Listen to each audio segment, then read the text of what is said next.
Hi guys, എല്ലാവർക്കും രാജസ് വ്ലോഗിൻ്റെ പുതിയ വീഡിയോയിലേക്ക് സ്വാഗതം.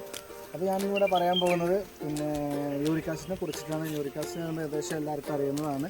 ഇത് ജോയിൻറ്റ് പെയിനാണ്. ജോയിൻറ്റിൽ വരെ ജോയിൻറ്റ് വന്നു കഴിഞ്ഞാൽ നല്ല വീക്കം വരും. കാലിന് കൈനൊക്കെ വന്നാൽ നല്ല പ്രശ്നം നല്ല വീക്കുണ്ട്.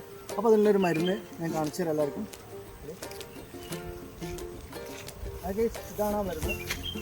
അത് പപ്പായ, കറുത്തങ്കായ അല്ലെങ്കിൽ ഓമക്കായ എന്നൊക്കെ പറയും. ഞങ്ങളുടെ നാട്ടിലിടുന്നതിന് കറുത്തങ്കായ അല്ലെങ്കിൽ കർമ്മശങ്കായ എന്ന് പറയാം. പല നാട്ടിലും പല പേരിലും പറയുന്നത്.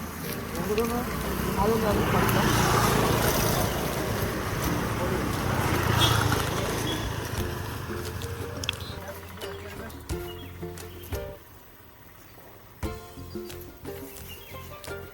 അപ്പോൾ ഗൈസ്, നമ്മളെ കറുത്തങ്കായ അല്ലെങ്കിൽ പപ്പായ നമ്മൾ കൈ കിട്ടിയിട്ടുണ്ട്. ഇത് സാധാരണ നമ്മളായിട്ട് പണ്ട് കാലങ്ങളിൽ സാധാരണ വീട്ടിൽ എപ്പോഴും ഉപ്പേരി വെച്ച് കഴിച്ചിരുന്നു. ഇപ്പം അങ്ങനെ ആരും ചെയ്യാറില്ല. ഇത് മാസത്തിൽ ഒരിക്കൽ രണ്ടിട്ടോ കഴിക്കുകയാണെങ്കിൽ, ഉപ്പേരി വെച്ചിട്ടോ അല്ലെങ്കിൽ പച്ചക്കറി കഴിക്കുകയാണെങ്കിൽ നമ്മളെ യൂറിക് ആസിഡിൻ്റെ അളവിനെ ഒന്ന് കുറക്കാൻ സാധിക്കും. അതുകൊണ്ട് യൂറിക് ആസിഡ് വന്ന് വേദന അനുഭവിക്കുന്ന ആളുകൾക്കാണെങ്കിൽ ഇതിൻ്റെ ഒരു ട്രിക്കുണ്ട്, ഒരു മരുന്നുണ്ട്, ഞാൻ കാണിച്ചു തരാം.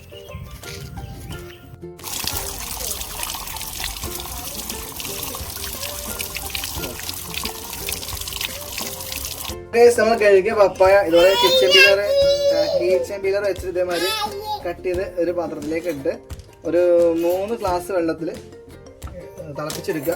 തിളപ്പിച്ചത് 3 ഗ്ലാസ് 1.5 ഗ്ലാസ് വെള്ളമാക്കി കുറുക്കിയെടുക്കണം. പക്ഷെ അത് കുടിക്കുമ്പോൾ ഒരു ടേസ്റ്റ് ഉണ്ടല്ലോ, ഭയങ്കര ചുവയായിരിക്കും. അതിന് നമ്മൾ എന്ത് ചെയ്യുക, ഒരു ടേസ്റ്റ് ഇട്ടാണ്ട് ഒരു ശേഷം മഞ്ഞൾപ്പൊടിയും അതുപോലെ ഒരല്പം ഉപ്പും ഇട്ട് നന്നായി മിക്സ് ചെയ്ത് നമ്മൾ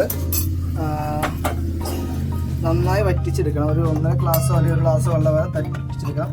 യൂറിക് ആസിഡിൻ്റെ വേദന ഉള്ള ആൾക്കാർക്ക് ഇത് ഭയങ്കര 100% റിസൾട്ട് ആയിരിക്കും. എൻ്റെ അനുഭവത്തിലൂടെ പറയുകയാണ്, 100% നല്ല റിസൾട്ട് ഉണ്ടായിരിക്കും. അപ്പോൾ ഗൈസ്, നമ്മളെ മരുന്ന് ഏകദേശം റെഡിയായി. ഈ ഒരു പരുവായി കഴിഞ്ഞാൽ നമുക്ക് ഗ്യാസ് ഓഫ് ചെയ്യുക, ഇറക്കി വെക്കുക. അങ്ങനെ ഒരു പാത്രത്തിലേക്ക് മാറ്റിയിട്ട് ഇത് ഭയങ്കര ചൊയം കുടിക്കണമെങ്കിലും രാത്രി കിടക്കുമ്പോഴോ അല്ലെങ്കിൽ രാവിലെ ഒരു വയറ്റിൽ കുടിച്ചു കഴിഞ്ഞാൽ നല്ല റിസൾട്ട് ഉണ്ടാവും. അപ്പോൾ നമ്മൾ വീഡിയോ ഇഷ്ടപ്പെട്ട എല്ലാവരും ലൈക്ക് ചെയ്യുക, സബ്സ്ക്രൈബ് ചെയ്യുക. അടുത്ത വീഡിയോ കാണുമ്പോൾ